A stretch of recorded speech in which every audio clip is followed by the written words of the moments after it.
to participate in the spirit of our dialogue of talking about the problems that we have. Not saying we don't have those problems, everything is fine, but to talk openly about it and to recognize and to state very clearly, we have something essentially challenging, which it's not so clear, and in your intellectual honesty, not so clear whether it's resolvable. And just to be able to make that statement, I could tell you as part of these trialogues, or the Jews, this is the first stage of a community's healing.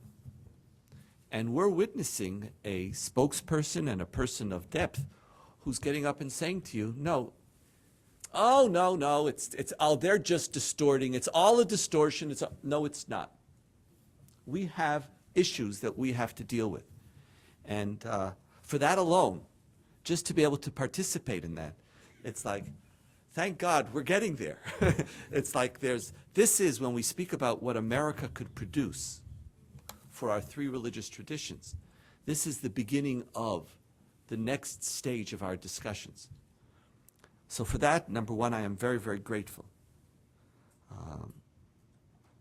The question I would pose to you would be to juxtapose something that Jim said with the notion of the solution that you spoke about. And I'm posing it as a question, not one truly as a question, now it's a dilemma. I don't know the answer to it. Because we have here two paradigms on how to engage modernity.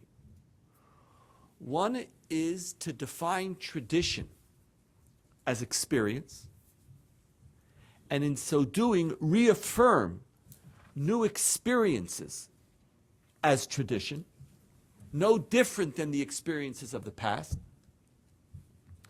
but where you reaffirm from the beginning that there is a new experience which you find a way to, you see ultimately within your tradition.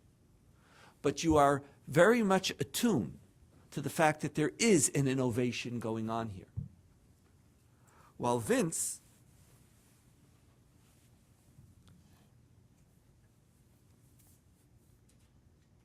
precisely because of the tradition of Islam, speaks of the essential nature of creating some type of continuity and showing that this innovation is as authentic as the others. I would love it if that would work.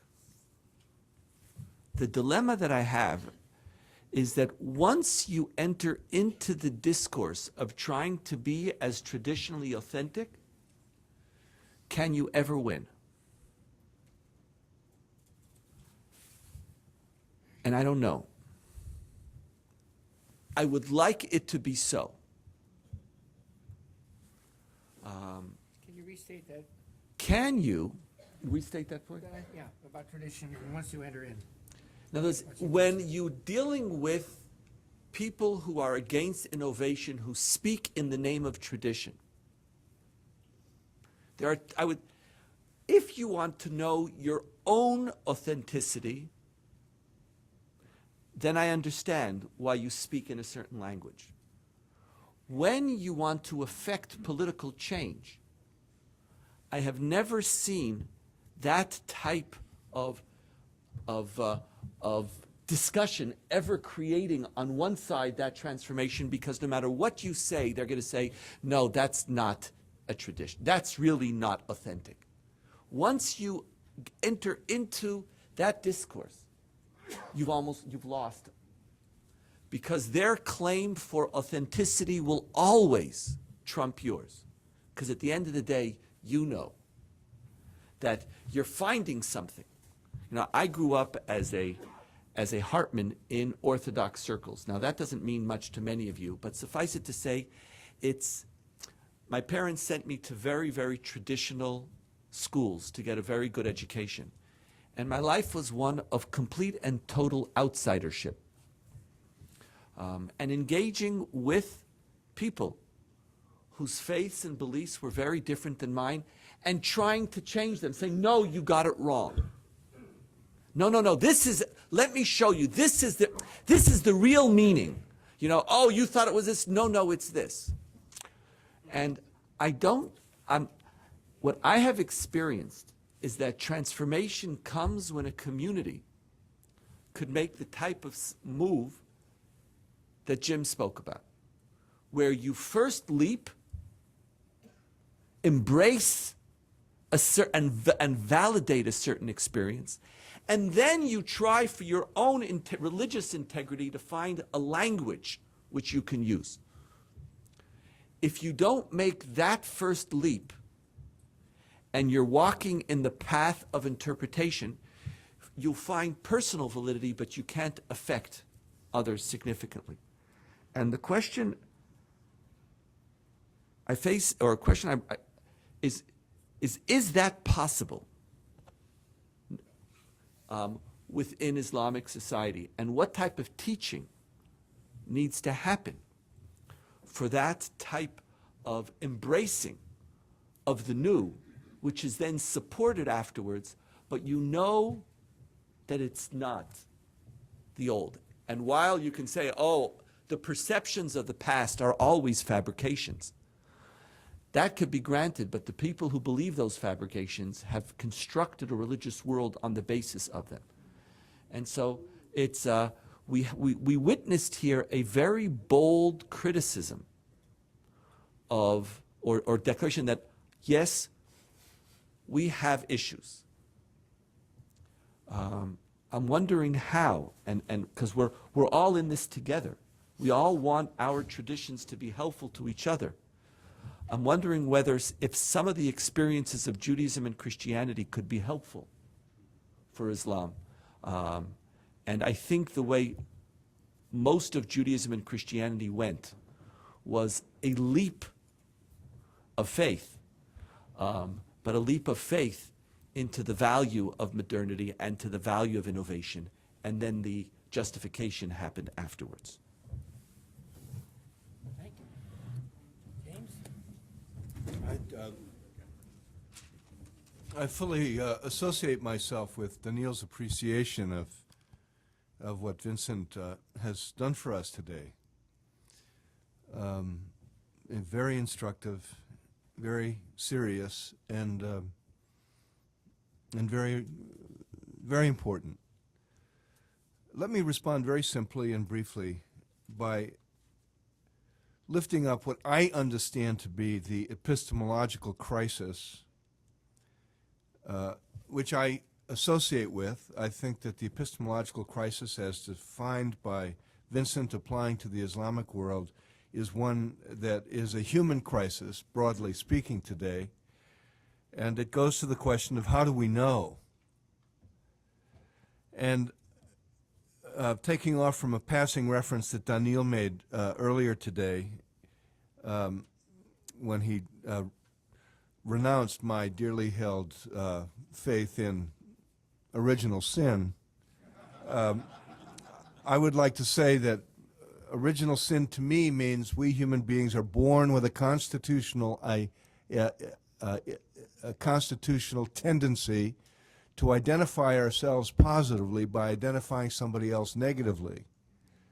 The bifurcated imagination divides reality between oppositions, innovation versus tradition. We just had a very wonderful example of this human impulse. This is not Islam, this is human. Innovation versus tradition, virtue versus wickedness, knowledge versus ignorance. The political philosophy that we've just been instructed in is a grappling with the bipolar structure of the human imagination, leading to Vincent's very apt and bold proposal to us that maybe there is something to the clash of civilizations, not in a trivial caricature way as we have from Huntington, but maybe there is. And of course there is, because what we're talking about is the human condition of being in conflict by definition with ourselves. The human condition is the condition of being broken into polarities. And what is the solution to that? And I'll just close by offering, as a non-Muslim, my single largest appreciation of the Prophet Muhammad, who I understand to have been a genius appreciator of the oneness of God. When we talk about the three monotheistic traditions, we're not talking about God as one in the sense of a number.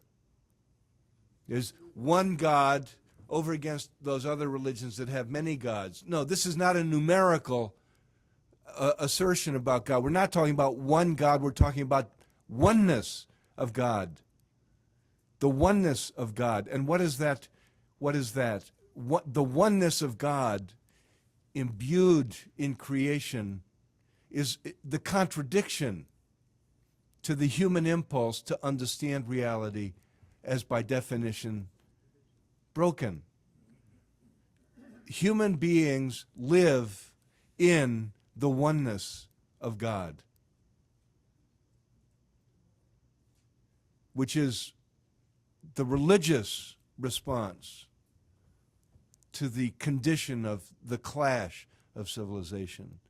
And Islam was born, as I understand it, outside of Islam, in the ingenious appreciation of oneness that in Arabia, at least, had perhaps been lost sight of by the Jews and Christians who were part of the very divided tribal world.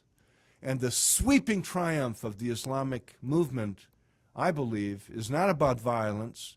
It was about the way in which a whole range of tribal peoples responded to this preaching of the oneness of God as a profoundly relevant answer to the condition of division and conflict that was the definition of their lives. So the no in innovation, well, yes, we should say no to innovation if we regard it as the opposite of tradition. But if we understand in oneness that authentic innovation is a fulfillment of the tradition, then we don't necessarily find ourselves condemned to permanent clash, much less permanent warfare.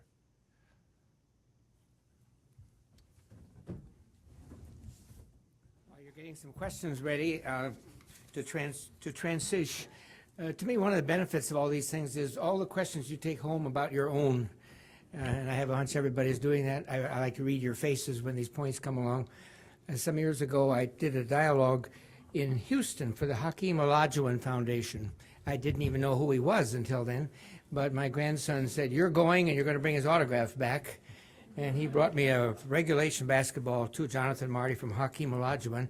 Very serious foundation, and they got 600 Muslims, limited to that, and 600 Christians, mainly Baptist and Catholic, in this huge ballroom.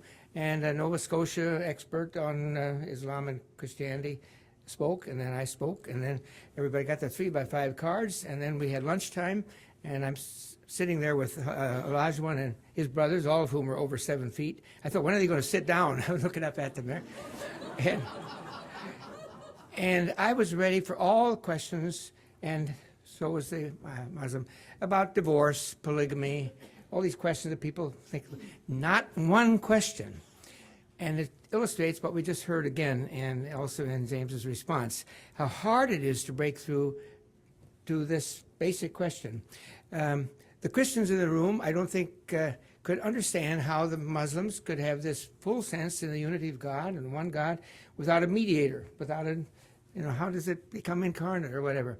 And from the other side, the Muslims said, how can you be monotheists and you have three? So I told him about an attempt by a missionary to speak to Japanese about it. And after about an hour of lecturing on 3 and 1, 1 and 3, the one Japanese said, "Ah, I understand you Christians now. You are ruled by a committee." and they tried another one, showed them the symbol of the Father, Son, and the Holy Spirit as a dove. Honorable Father, I understand. Honorable Son, I understand. Honorable dove, bird, I don't understand at all. It is really hard to penetrate, and the thing I take home is in colonial New England, Puritan New England, which had such tremendous influence on later American religion, according to both Perry Miller and Peter Gay, there was no dirtier word than innovation. All you had to do to be in trouble as a preacher in New England was to praise innovation. And I think we see here that this is the kind of struggle that we hear going on in Islam today. Have we questions? Number one. Yeah, well, we're waiting for questions. Yep, okay, go ahead. Is this on? Please. All right, there we go. I just want to answer one of the points brought up by Donniel. And Donniel's point, I think, is really important about whether or not we're stuck in an impasse that we can't get out of. And I remember one of the Christian writers who's always influenced me has been the late historian of Christianity, Yaroslav Pelikan, from Yale University, who actually did some lectures on tradition and change a while back. And when he talked about tradition, he says, tradition is not like a standing jump. It's like a running broad jump or change through tradition. He says that all real change that happens in a religion means you go somewhere else by going first through where you've been. And I think it's a very good metaphor to use for what I'm advocating, what I advocated at the end of my talk, in the sense that I'm not sure if we're going to be able to get away with it. I think Donniel's question is an important, very, very important question to bring up. But this is what we're trying to do. That the answer, I think, would have to lie if Islamic thought is historically conceived, is going to embrace the modern condition, or at the very least to coexist with the modern condition, there has to be a notion of change built into tradition. In other words, tradition can't be static. Tradition itself has to be seen as changeable. And that's the advantage of history of religions. When you look back at religions, whatever religion it is, you can see that, ideas develop. They're never static. They change. And so I think the problem is the notion among people that ideas are static and that change itself is dangerous. I mean, this is, after all, the reason Muslims liked Plato so much, along with many medieval Christians, was because, he could come up with a perfect society where everything was unified. Plato was a wonderful philosopher of unity because, he wanted one society, one people, everything was organic, the society was supposed to be just like the human body. The imagery was all one down the line. And this, of course, was very appealing to Muslims for the very reasons that Marty just mentioned. Our world is not like that anymore. Our world is a pluralistic world, whether we like it or not.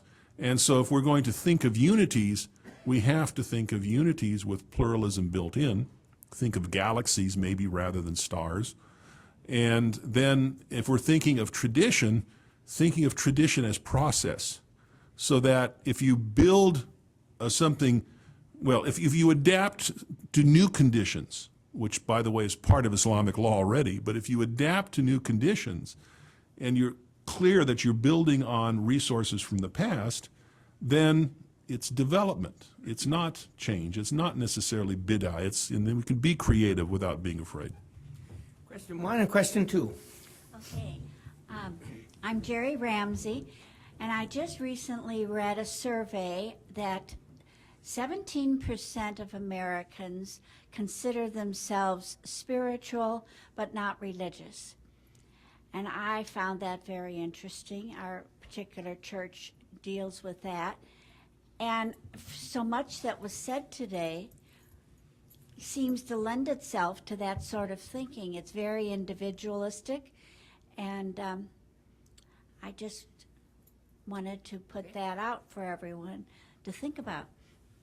Who's up?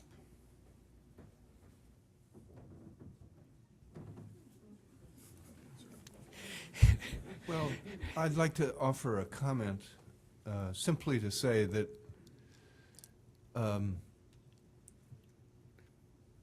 picking up on the crisis theme that Vincent just struck, religion itself is in an epistemological crisis today. And when you hear a statistic like that, it suggests that many, many people who have an innate human need to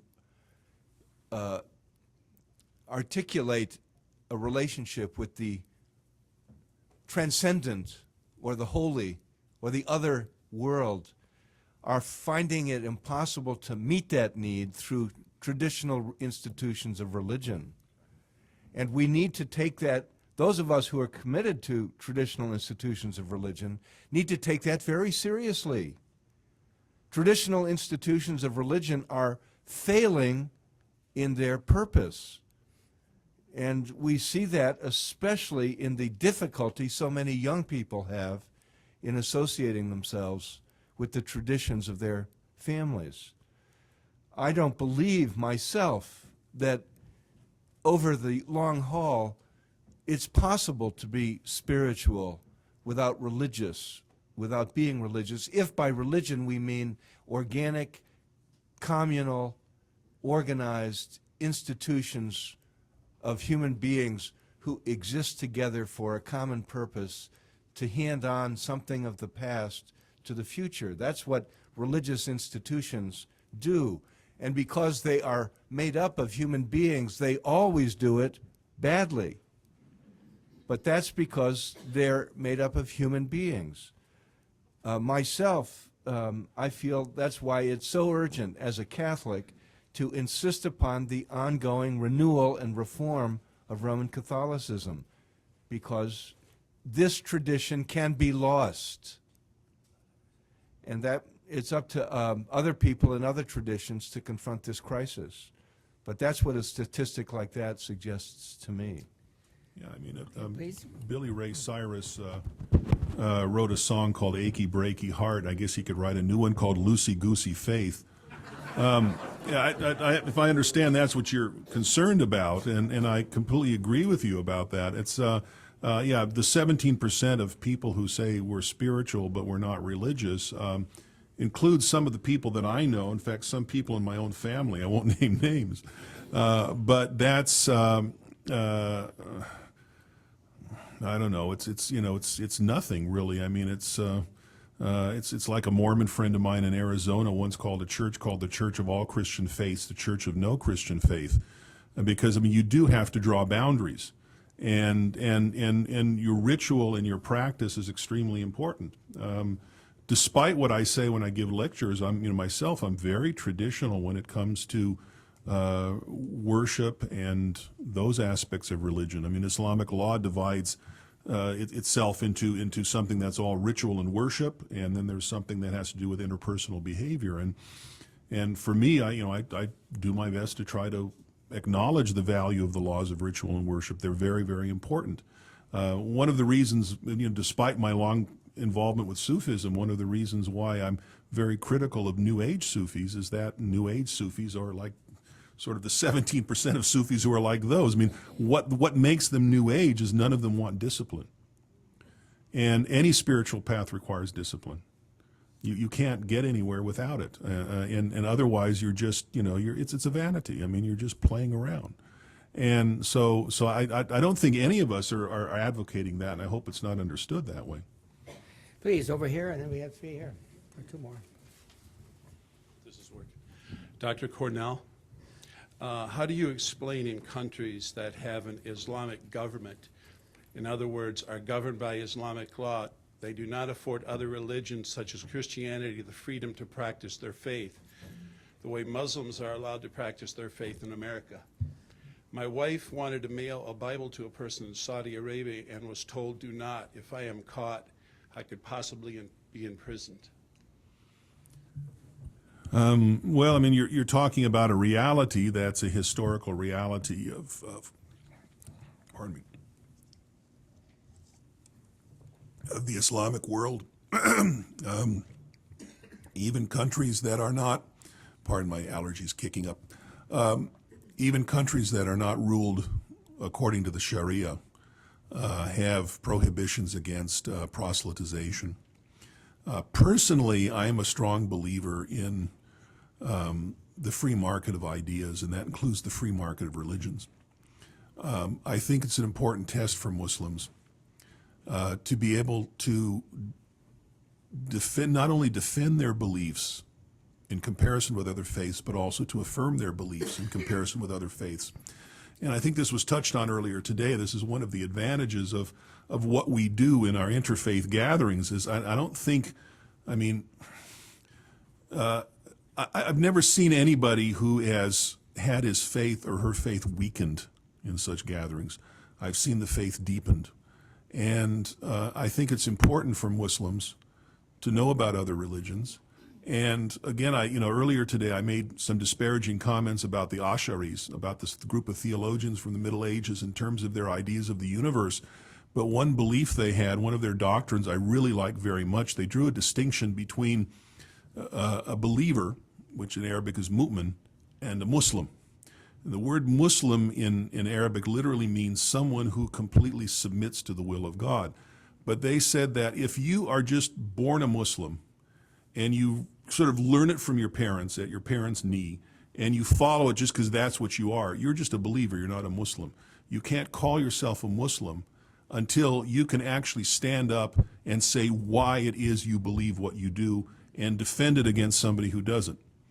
That's the kind of definition of Islam that I think Muslims need today, because again, by hiding from the teachings of other faiths, that to me is a sign of weakness. It's circling the wagons. This is not a sign of confidence. Back when Islam was strong, the Islamic empires were strong, say in the time of Farabi and maybe the 100 years before him, all sorts of ideas circulated around. Look at Farabi. This is a great Muslim thinker whose main teachers were Christians. This didn't bother him, and it might have bothered some people, but it didn't bother the majority. He never got thrown in jail for it or anything like that.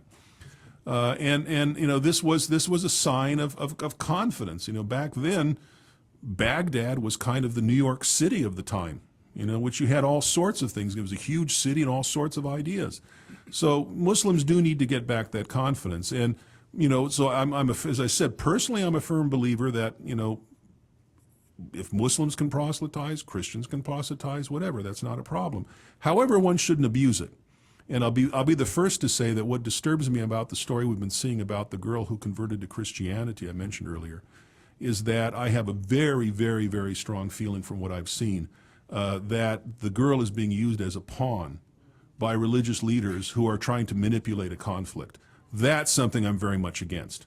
So, sure, bring the word, make it be known, but with respect. Okay, we have 3 more here, or maybe 4, please.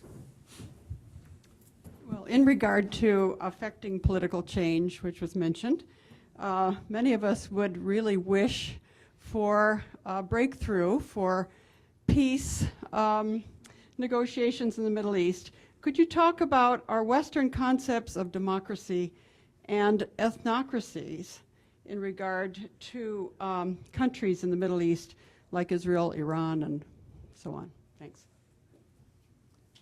Okay.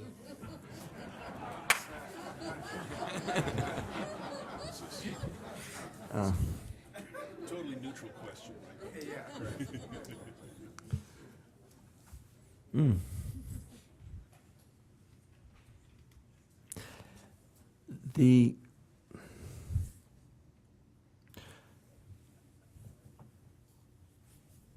We have to find ways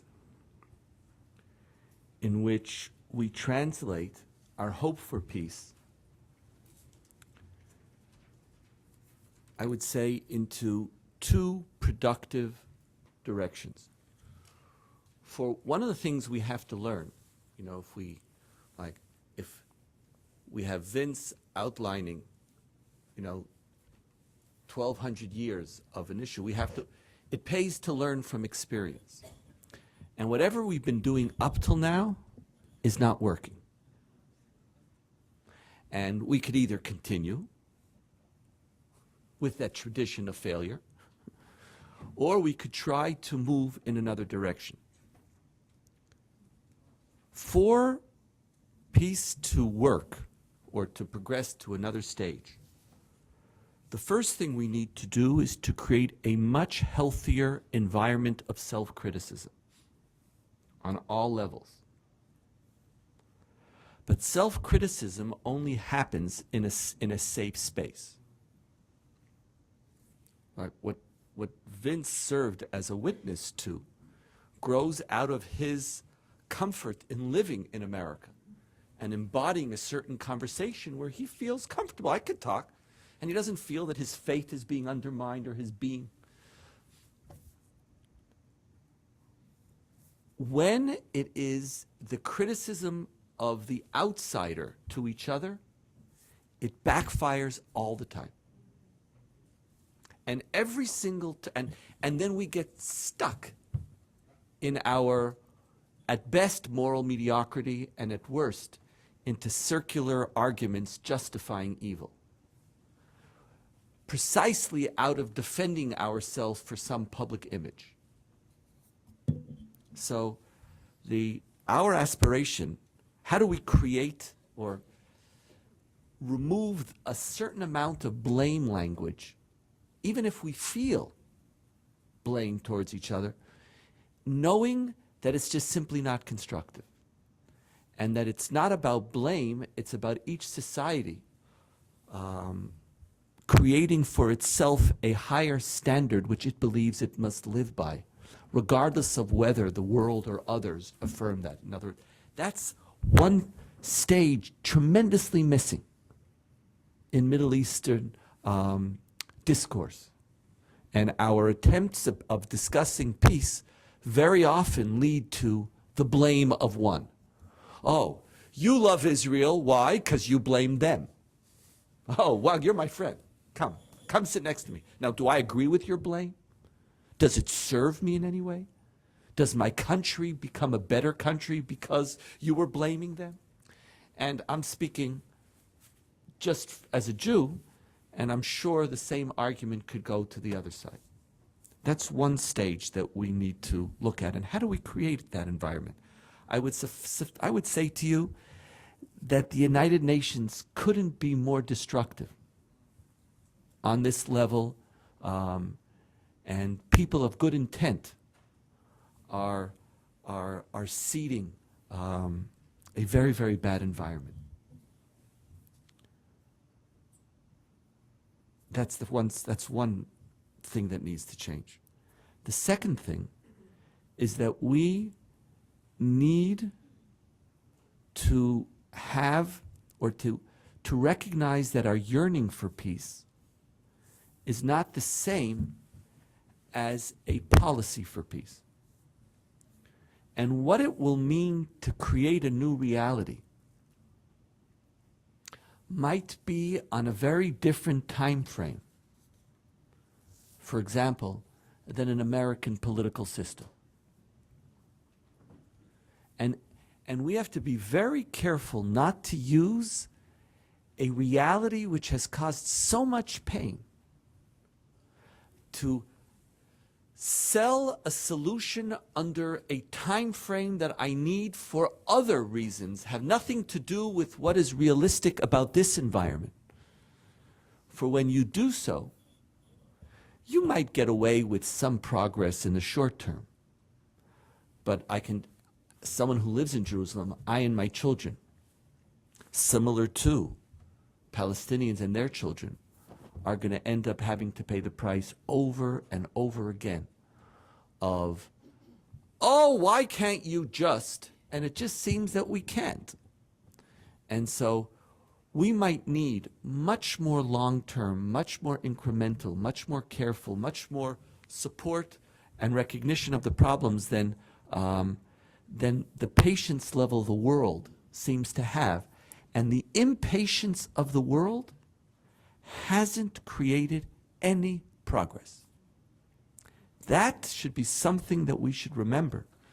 And if it is progress that we want, I do believe that there's some very serious things that we can do, but it might be on a different time frame. Thank you very much. We have. Yeah, can Time I for answer more? the question also? Oh, excuse me. Yeah.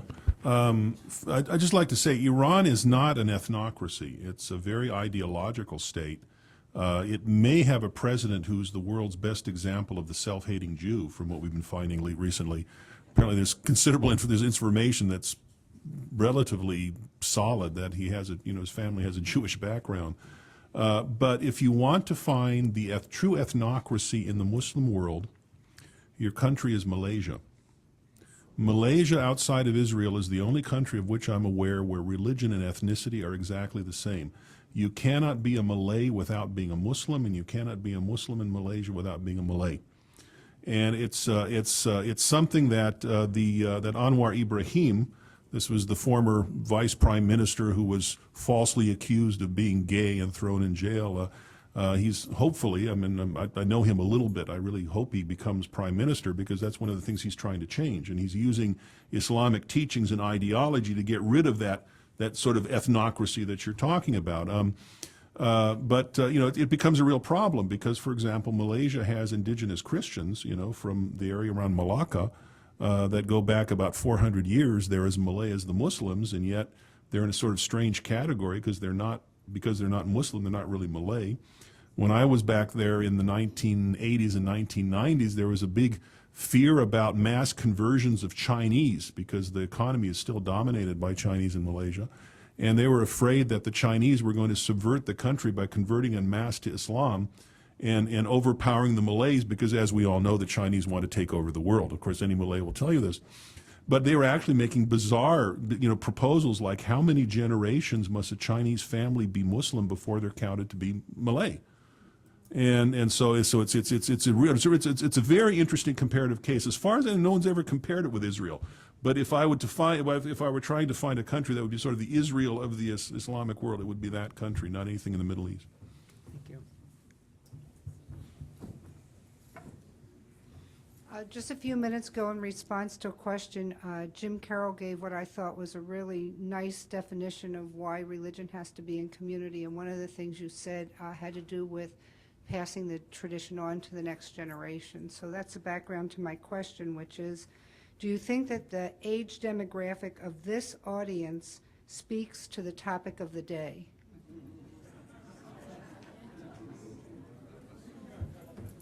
Can I put in a plug while they're doing this? I don't know how many of you have heard of Ibu Patel and the Interfaith Youth Corps, C-O-R-E. This Ibu, E-B-O-P-A-T-E-L.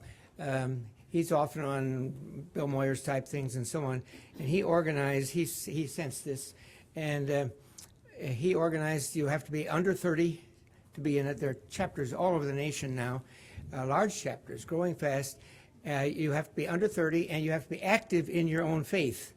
My wife and I spent a day with our staff, and I asked them all, when people criticize you, they were all the way from Unitarian to Evangelical were there. When you get criticized, what do you get criticized for?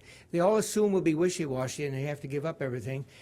In Ibu Patel's world, you have to know your own. A typical Saturday morning, you'll discuss what your faith has to say about the family or how you read texts, and in the afternoon they work together. And I think the way that's caught on is a tremendous sign of the future, but I like very much the point of it.